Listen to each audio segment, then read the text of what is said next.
Okay, perfect. So, I'm just gonna ask you a few questions. This won't last super long or anything. Um, just about what you do, why you're coming to the Alabama Gulf Coast, stuff like that. Okay, all right. Give me a second if you Okay. can. Yes, okay. I need to find, yep, okay.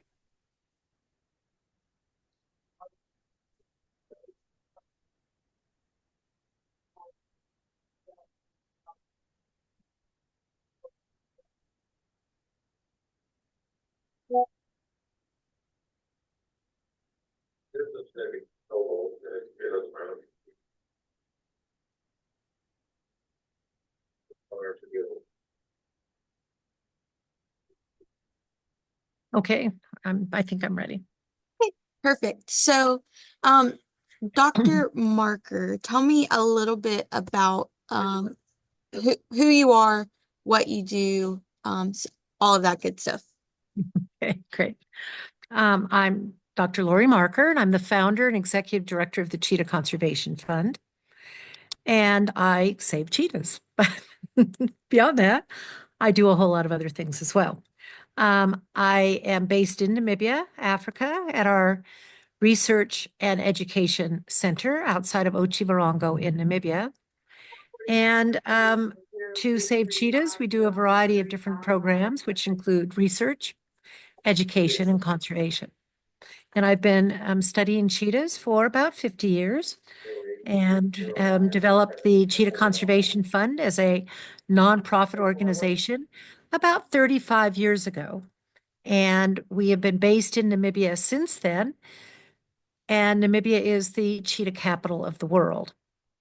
But there are only about 7,000 cheetahs left in the world today. So they are Africa's most endangered big cat. And the programs that we've developed in the last 35 years, we are hoping to try to help save the cheetah for future generations. Awesome. So, how did you get into, you know, being interested in cheetahs? And I read some about you, and I actually watched the YouTube video that you did on like the conservation and stuff. So how did you really get into that, and like the illegal trade of cheetahs, and like how did you go about that? Well, I've been working with cheetahs for, as I since the early 1970s, where I started at a wildlife park in Oregon called the Wildlife Safari.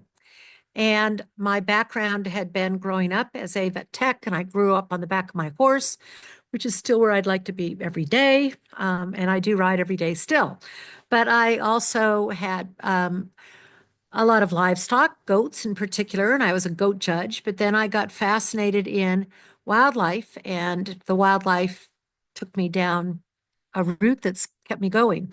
At the Wildlife Safari, we were one of the few places in the world that had cheetahs in the 70s, and we were breeding them, and I was responsible for the program, but really nobody knew much about them.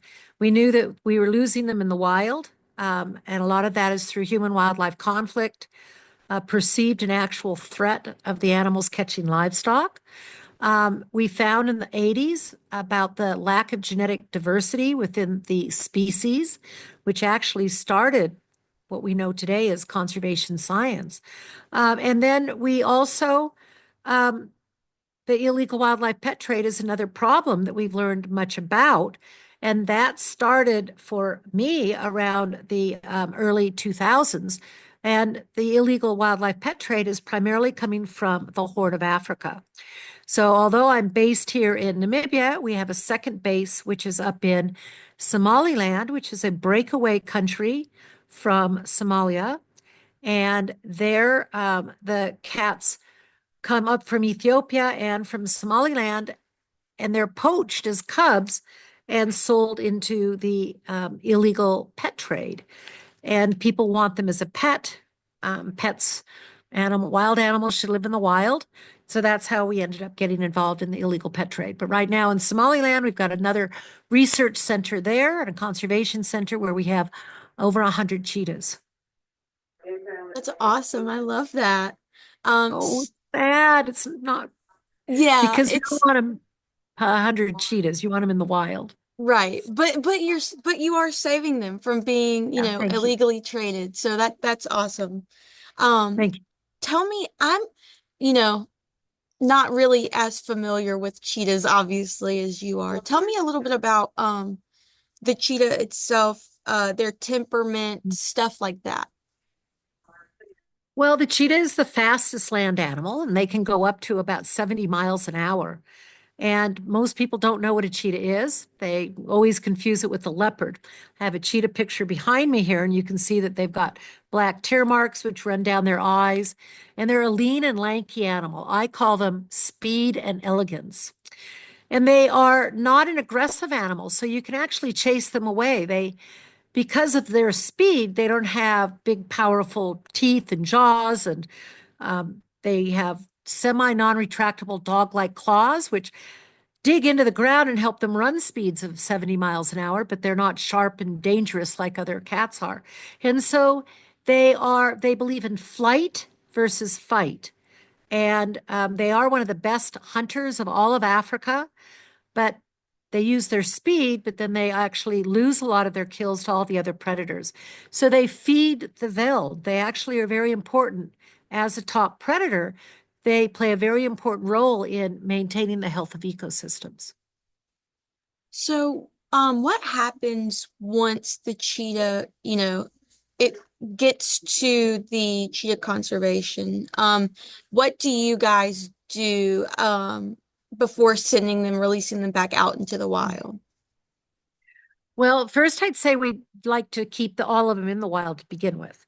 And so much of the work that we've done here in Namibia for the last 35 years has been to help develop programs around farmer training, the use of livestock guarding dogs to protect stock, to have calving seasons and teach the farmers more about good health of their animals, and develop conservancies, which are an integrated program where wildlife lives in harmony with livestock. If you protect your livestock, have wildlife, and protect your grasslands, then everything can live in harmony. But if a cheetah is caught or it comes into us, and here in Namibia, we primarily deal with human wildlife conflict, where the farmers think that the cheetah might be catching livestock. In Somaliland, we deal with the illegal wildlife pet trade, which is oftentimes driven by human wildlife conflict. So we often get cubs in mostly. And if you get a cub in, if it's a tiny cub and has to be on a bottle, it probably will not be able to go back out into the wild because it's too habituated and used to people. But often we get cubs here in Namibia that are 4 to 6 months of age, and somebody, has killed their mother. And those animals, then we can raise them up, and we have to raise them up until they're about 2.5 years of age, because that would be the time that they'd be living with their mom and leaving their mother. And then as we put them out into the wild, but they're living not near humans, they're out in a very, very vast area. Here in Namibia, we have a 160,000 acre reserve where people can come and visit, but we've got lots of, wildlife. It's wildlife reserve. But we have a area that is set way aside where our orphan cheetahs that are for rehabilitation are living. In Somaliland, we also have very, very large compounds. Um, there, as I said, we've got about 100 cheetahs, and most of those probably will not be able to go back out into the wild. Here in Namibia, we do work at rehabilitation because we have the access of these animals that can go back out into the wild. And then with that, they're living out in the bush. We do feed them, but they hear the truck and they get their food fed behind a truck. And then when they go out in the wild, they're collared and we track them and we help them as they need help.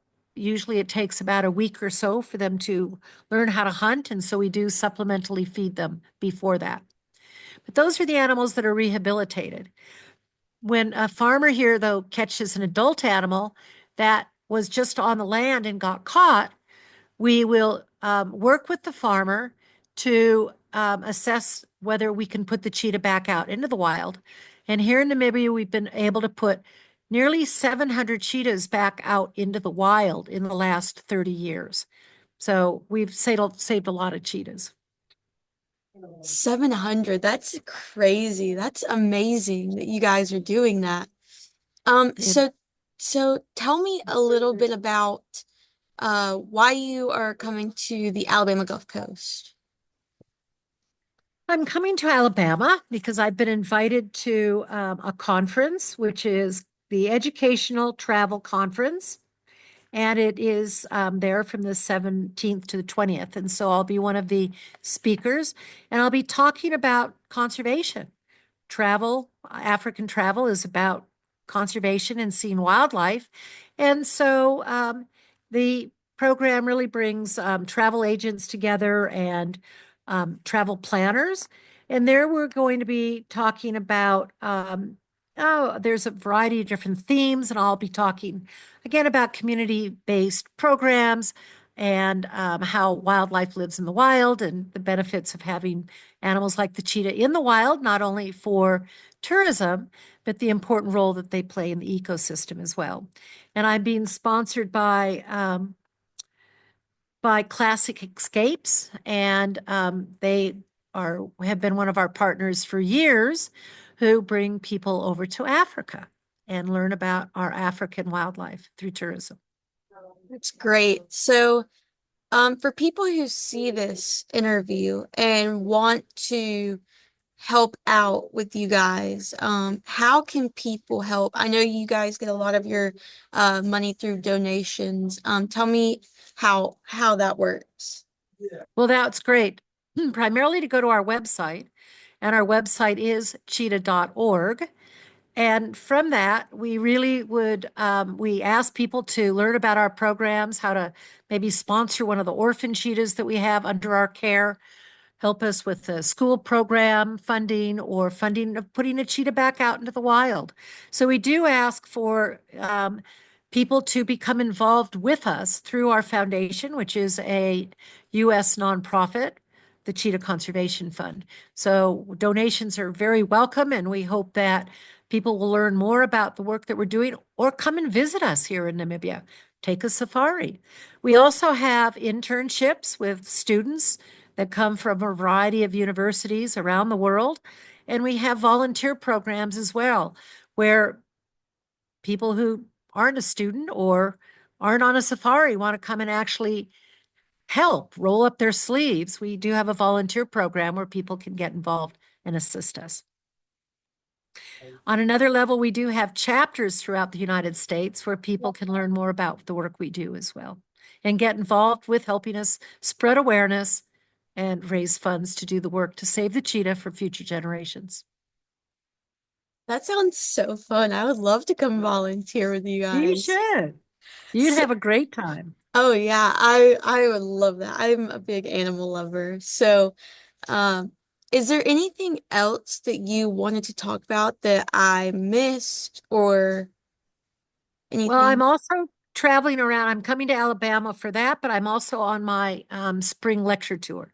So I will be lecturing also at the Gulf Breeze Zoo. And I will be, which has recently gotten cheetahs. And I think that's really important. I think it's open to the public so people could come. And I'll be at several other zoos and universities and museums traveling around the United States for about a month. Perfect. So how can people keep in touch with you? The website? The website, right? And my Facebook page, which is Dr. Laurie Marker. Of course, our CCF Cheetah Conservation Fund Facebook page and everything. But I think through our website, cheetah.org, Perfect. Well, we have, thank yeah, Oh, we yeah. do have an email, which is info@cheetah.org. Perfect. So, thank you so much for taking the time to talk with me today. And I will get the web story up and this interview up um maybe not today because I think I'm maybe leaving a little early, but I will do it in the next couple of days and I will send it to you guys as soon as it is done. Great. And then with that, um, um, I think am I coming to meet up with you guys too at your studio? I'm not sure. I will Okay. email with Alyssa and see Yes, great. if we're gonna get something set up there. Okay. And then do you need any video or We would love um video and well, pictures. could I ask you to be in contact with Heather at cheetah.org? Heather@cheetah.org. And we do have B-roll video We would love to use that. and photos. That would be perfect. All right. And Alyssa should have a link to it too, but Heather has the link to that. So do Perfect. please make sure you get that. Yes, I will absolutely do that. Thank you so much again. You're welcome. I think I've covered, did I cover the livestock guarding dogs? I think I did. So I I hope I think did. so, yes. Okay. Thank Thank you you. so much. Nice to meet you. You too.